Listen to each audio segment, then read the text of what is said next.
Hi friend, আমি আবার এসে গেছি একটা নতুন ভিডিও নিয়ে।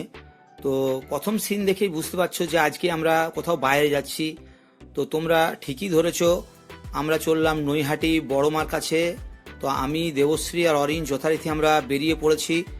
আজকে আমরা হুল ধরবো।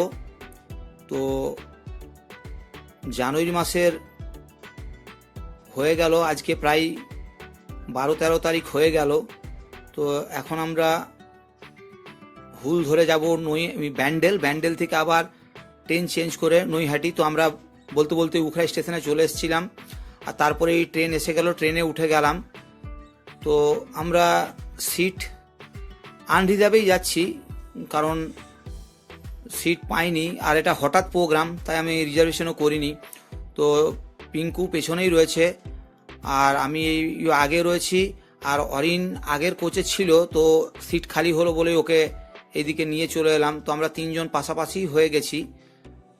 আর ট্রেন এখন দুর্গাপুর পেরিয়ে গেছে, বর্ধমানের দিকে এগোচ্ছে।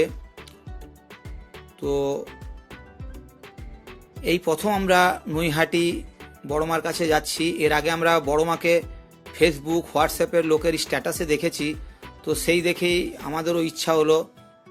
তো সেই ইচ্ছাকেই পূর্ণ করার জন্যই বড়মার টানে আমরা যাচ্ছি নৈহাটি বড়মার মন্দির।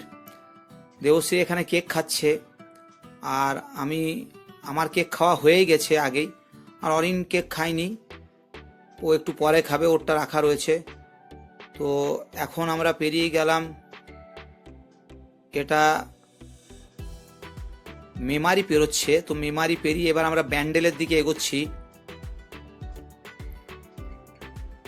তো ট্রেন অলমোস্ট রাইট টাইমেই আছে, ভালোই যাচ্ছে, কোনো দেরি হচ্ছে না।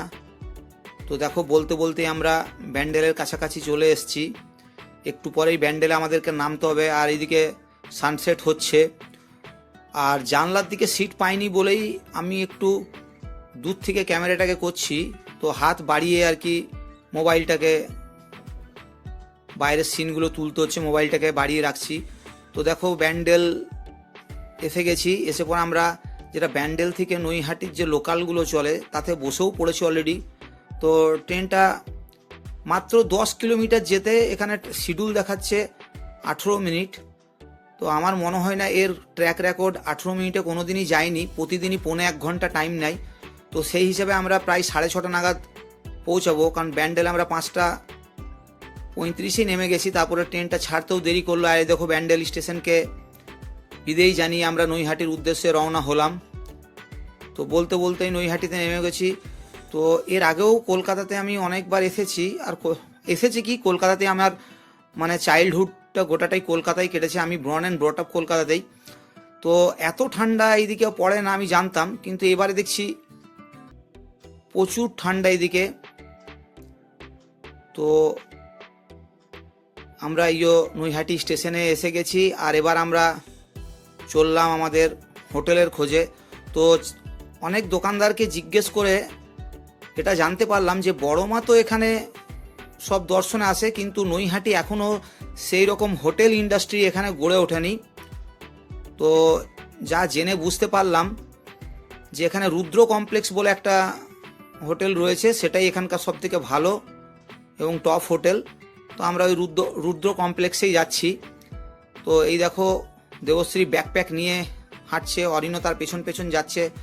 তো আমরা হোটেলে আমাদের লাগেজ রেখে দিয়ে আমরা বেরিয়ে পড়েছি একটু বড়মাকে দর্শন করতে, মানে দর্শন বলবো না, মন্দিরটা দর্শন করতে। এই দেখো, লেখা রয়েছে ধর্ম যার যার, বড়মা সবার। ধর্ম হোক যার যার, বড়মা সবার। তো সত্যিই তাই, ধর্ম প্রত্যেকের আলাদা হতে পারে, কিন্তু বড়মা প্রত্যেকেরই একটাই। তো এখানে দেবশ্রী একটু চাট খাবে। তো বড়মা দর্শনে এসে প্রথমেই চাট খাচ্ছে, যাই হোক।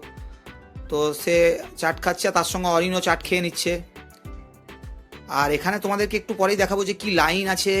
মানে এই সন্ধ্যের সময়, মানে 7:30 সময় প্রসাদ দেয় বড়মার। তো এই দেখো, এই যে প্যাড়াটা দেখছো, এটা আমি দ্বিতীয়বার লাইনে পেলাম। মানে প্রথমবার আমি লাইন দিয়েছিলাম, সেখানে আমি পোলাও পেয়েছিলাম, কিন্তু দেবশ্রীরা আর অরিন যাকে আসবে, মানে আমি আগে লাইন দিয়েছিলাম, এরা পরে ছিল। তো তার মধ্যে আমি একটু বাইপাস লাইনে দিয়ে পোলাও খেয়ে নিয়েছি। তারপর আবার আমি এদের সঙ্গে লাইন দিয়েছিলাম, তখন আমি এই পেড়াগুলো পেয়েছিলাম। এই দেখো ফল প্রসাদ দিচ্ছে, মানে পেড়াই দিচ্ছে বেশিরভাগ, আর এক আধটা নয়, একবারে 7টা 8টা করে পেড়া দিয়ে দিচ্ছে। আর তোমাদেরকে একটু আগেই বললাম যে এই হচ্ছে আমাদের সেই হোটেল। তো এখানে হোটেলে তোমার পার্টি ফার্টি করতে পারবে, তারও ব্যবস্থা রয়েছে। ডাইনিং হল অনেক বড়, আর রুমগুলো খুবই সুন্দর।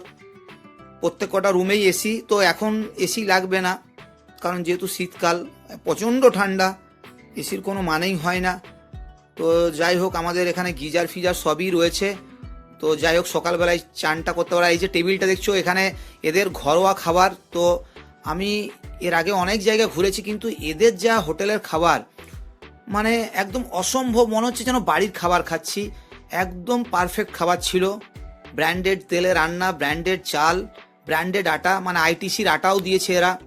তো সেই রকমই তোমাদেরকে একটু পরেই দেখাচ্ছি খাবারগুলো। আর তার আগে রুমটার একবার দর্শন করিয়ে দিচ্ছি। এখানে একটা আলমারি রয়েছে, ড্রেসিং টেবিল রয়েছে, আর এই বাথরুম, এই দেখো কোমোড সিস্টেম বাথরুম রয়েছে। তো রুম ঠিকঠাকই আছে, কোনো অসুবিধা নেই। ঠিকঠাক বলাটা ভুল, খুবই সুন্দর রুম আছে। আর এই দেখো ক্যাসেরলে করে একদম গরম রুটি, তাও আবার মাল্টিগ্রেন আটার। ওদিকে ডিমের তরকা, আমরা অমলেট নিয়েছি প্লাস ডিম তরকা নিয়েছি, আর দেবশ্রী থালি নিয়েছে। ওর এগ কারিও রয়েছে, মিক্স ভেজ রয়েছে, ডাল রয়েছে, পাঁপড় রয়েছে, চাটনি রয়েছে, ওর অনেক কিছু রয়েছে, বেগুন ভাজা রয়েছে, আর বাসমতি চালের ভাত দিয়েছে। তো খুবই সুন্দর, মনে হয় না যে আমরা বাইরে কোথাও খাচ্ছি। একদম ভাবছিলাম যে ঘরের মধ্যেই খাবার, মানে ঘরের খাবার অ্যাজ ইট ইজ এইরকম সেই রকম বানিয়েছে। তো সঙ্গে আরও ছিল চাটনি, পাঁপড়, এগুলো সবই ছিল। খুব সুন্দর খাওয়া দাওয়া ছিল আমাদের, অপূর্ব খাওয়া দাওয়া।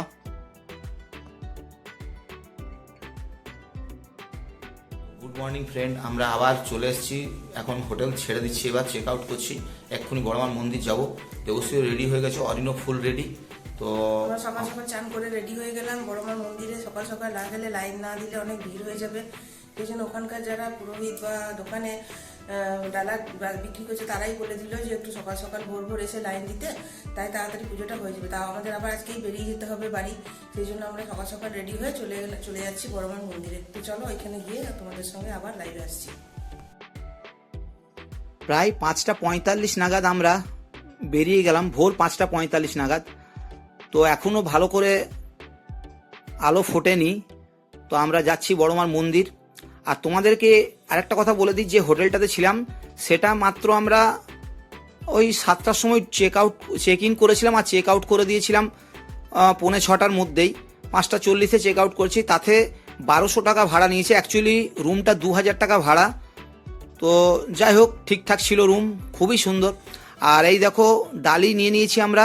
ডালি নিয়ে পরেই এদিকে লাইন দেখো, শুধু কেউ বলবে যে 5:45-6টার মধ্যে এত লাইন, অসম্ভব লাইন। কয়েকশো লোক এখানে এর মধ্যেই হয়ে গেছে। মানে আমি ভেবেছিলাম যে হয়তো আমরা প্রথম দিকেই থাকবো, কিন্তু না, হয়নি। তবে একটা খুশির খবর, এখানে একবারে 150 লোক ঢুকিয়ে দেয়। তো 150 লোক একবারে যাচ্ছে, সেই হিসাবে দেরি হবে না, আশা করছি তাড়াতাড়ির মধ্যেই হয়ে যাবে। দেখো বন্ধুরা, কত বড় লাইন এখানে বড়মার মন্দিরে। আজ শনিবার বলে আজকে একটু বেশি লাইন, আরও লাইন হবে এখানে এরা বলছে। পেছনটা একবার দেখি দাও কতটা লাইন আছে।